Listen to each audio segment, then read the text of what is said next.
نگاہ عشق و مستی میں وہی اول وہی آخر، وہی قرآن وہی فرقان، وہی یاسین وہی طٰہٰ۔ آقائے دو جہاں حضرت محمد صلی اللہ علیہ وآلہ وسلم کی ولادت باسعادت، قریہ قریہ روشن، درود و سلام کی صدائیں، مساجد، عمارتیں اور شاہراہیں برقی قمقموں سے جگمگانے لگیں۔ نبی آخر الزماں صلی اللہ علیہ وآلہ وسلم کے ذکر کی محفلیں سج گئیں۔ 24 نیوز کی جانب سے اہل ایمان کو آمنہ کے لال کی آمد مبارک۔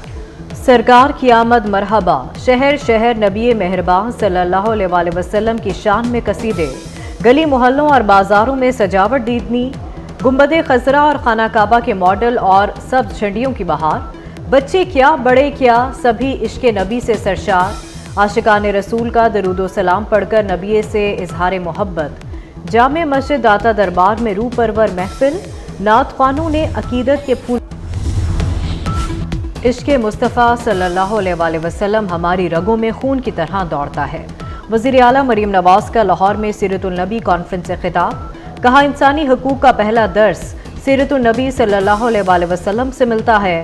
والدین اپنے بچوں کو حیات طیبہ صلی اللہ علیہ وآلہ وسلم سے آگاہ کریں۔ اسلام خواتین کے حقوق کا علمبردار ہے۔ وزیراعظم شہباز شریف سے بلاول بھٹو کی قیادت میں پی پی وفد کی ملاقات، مجوزہ آئینی ترامیم پر تفصیلی تبادلہ خیال، مسودے پر مشاورت کو وسیع کرنے پر بات چیت۔ وزیراعظم نے کہا آئین میں ترامیم اور قانون سازی پارلیمنٹ کا اختیار ہے۔ 24 کروڑ عوام نے پارلیمنٹ کو قانون سازی کا مینڈیٹ دیا ہے۔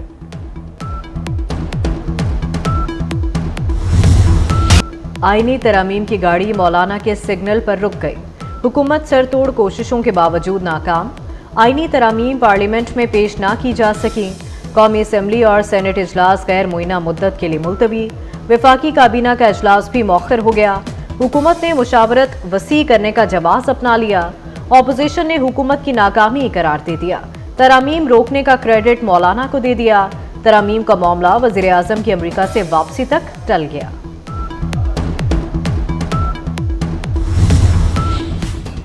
روٹھے مولانا کو منانے کی کوششیں جاری، بلاول بھٹو کی مولانا فضل الرحمان سے ان کی رہائش گاہ پر ملاقات۔ خورشید شاہ کہتے ہیں پارلیمنٹ کو قانون سازی سے کوئی نہیں روک سکتا۔ مولانا سے بل پر بات ہوئی، انہیں کہا ہمارے ساتھ بیٹھیں، ہم آئین اور قانون کے مطابق آگے بڑھنا چاہتے ہیں۔ اچھا انٹرسٹنگ بات یہ ہے کہ یہ مختلف لوگوں کو مختلف نسخے دیتے تھے کہ اچھا یہ نسخہ ہے، دوسروں کا کہتا کہ یہ نسخہ ہے، یہ اپنے اوپر بھی آپس میں بھی اس کا اعتماد نہیں تھا۔ وزیر قانون کے پاس مسودہ نہیں تو بتائیں یہ نسخہ کیمیا کہاں سے آیا؟ سب کو الگ الگ نسخے دکھائے جا رہے تھے۔ عدلیہ پر وار ہوا تو گلیوں اور چوراہوں پر لڑیں گے۔ جس طرح قانون سازی ہو رہی تھی اس سے مرنا بہتر تھا۔ اسد کیسر کی حکومت پر وار، عمر ایوب بولے ہماری کنپٹی پر بندوق رکھ کر ترامیم منظور نہیں کرائی جا سکتی۔ ہم جو قاضی فائز عیسیٰ کے ساتھ اور شوکت صدیقی کے ساتھ ہوا اور کس ڈٹائی کے ساتھ آپ نے اسے سپورٹ کرتے رہے، دونوں ریفرنس جو ہیں، دونوں ریفرنس منہ پہ مارے عدالت نے اور وہ لوگ بحال ہوئے اور ان کی ونڈیکیشن ہوئی۔ خدارہ مضبوط ہو کے اپنے پاؤں پہ کھڑا ہو۔ 25 کروڑ عوام نے آپ کو یہ اختیار دیا ہے کہ آپ نے ڈائریکشن طے کرنی ہے، آپ نے بتانا ہے کہ یہ ملک کیسے چلنا ہے۔ چیف جسٹس نے چینی کا ریٹ نہیں مقرر کرنا۔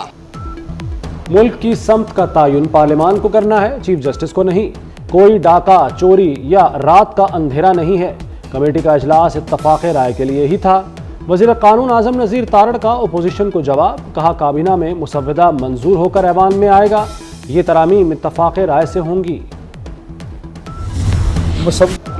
آئینی ترامیم نہ آ سکی تو کوئی قیامت نہیں آ جائے گی، مسئلہ نمبر گیم کا نہیں، مسودے پر اتفاق کا ہے۔ سینیٹر عرفان صدیقی کا موقف، کہتے ہیں پارلیمنٹ سے ترامیم منظور نہ ہونا حکومت کی ناکامی نہیں، آئینی ترامیم آنے میں ہفتہ 10 دن لگ سکتے ہیں۔ سینیٹر فیصل واوڈا نے حکومت کو نااہل اور نکما کہہ دیا۔ صحافی کے سوال کے جواب میں کہا نااہل اور نکموں سے یہی امید کی جا سکتی ہے، سیاست کے چیمپئن سے ان کی کارکردگی سے متعلق پوچھ لیں۔ مجوزہ آئینی ترامیم کے خلاف سپریم کورٹ میں درخواست دائر کر دی گئی۔ درخواست میں کہا گیا کہ وفاقی حکومت کو آئینی ترامیم سے روکا جائے، مجوزہ آئینی ترامیم کو غیر آئینی قرار دینے کی استدعا۔ دل کے ننھے مریضوں کے اب مفت آپریشن ہوں گے، وزیر اعلیٰ مریم نواز نے پروگرام کا باضابطہ افتتاح کر دیا۔ چلڈرن اسپتال کارڈیک سرجری وارڈ کا دورہ، دستیاب سہولتوں کا جائزہ لیا، چائلڈ سرجری کارڈ تقسیم کیے، ننھے مریضوں کی خیریت پوچھی، تحائف دیے، لوڈو بھی کھیلی۔ وزیر اعلیٰ نے مریض بچوں کے لیے پلے ایریا بھی دیکھا۔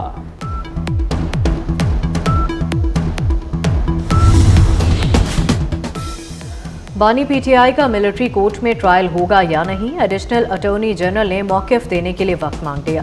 بانی کی ممکنہ ملٹری ٹرائل روکنے کی درخواست، اسلام آباد ہائی کورٹ نے حکومت سے پھر واضح جواب طلب کر لیا۔ جسٹس میاں گل حسن اورنگزیب نے کہا کہ واضح جواب نہیں دیا جا رہا، کیا ملٹری ٹرائل سے پہلے بانی کو نوٹس دیا جائے گا؟ ایسا ہے تو یہ کیس نپٹا دیتے ہیں۔ سپریم کورٹ کے ڈپٹی رجسٹرار کا رجسٹرار کو خط، 8 ججز کی وضاحت پر رجسٹرار کو نوٹ لکھ دیا۔ نوٹ میں لکھا کہ سپریم کورٹ کی وضاحت کی خبریں چل رہی ہیں، متعلقہ فریقین کو رجسٹرار آفس سے کوئی نوٹس جاری نہیں کیا گیا۔ الیکشن کمیشن کی وضاحت کی درخواست پر نوٹسز بھی جاری نہیں کیے گئے۔ الیکشن کمیشن کی متفرق درخواست پر وضاحت رجسٹرار آفس کو رات 8 بجے تک وصول نہیں ہوئی۔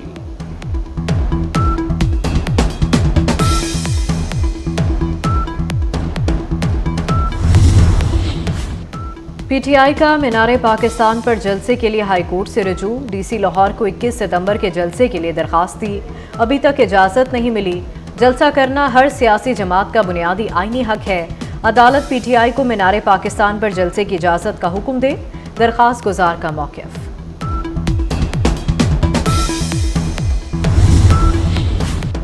وزیراعظم 21 ستمبر کو برطانیہ اور امریکہ کے دورے پر روانہ ہوں گے۔ شہباز شریف پہلے 2 روزہ دورے پر لندن جائیں گے، 23 ستمبر کو امریکہ روانہ ہوں گے۔ وزیراعظم اقوام متحدہ کی جنرل اسمبلی سے 26 ستمبر کو خطاب کریں گے، عالمی رہنماؤں سے ملاقاتیں بھی کریں گے۔ شہباز شریف 28 ستمبر کو وطن واپس پہنچیں گے۔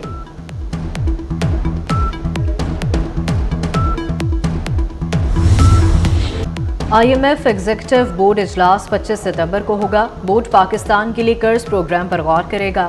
اجلاس میں پاکستان کو $7 ارب قرض کی منظوری دی جائے گی۔ پروگرام 37 ماہ پر محیط ہوگا۔ سٹاف لیول معاہدہ جولائی میں طے پا چکا۔ برطانوی وزیر اعظم مشکل میں پھنس گئے، سر کیئر سٹارمر کو اہلیہ کو تحفے میں ملے کپڑے ڈکلیئر نہ کرنے پر تحقیقات کا سامنا۔ وزیر اعظم کیئر سٹارمر نے اہلیہ کو ملے تحائف کی تفصیل ظاہر نہیں کی، کنزرویٹو پارٹی کے رہنما کا تحقیقات کا مطالبہ۔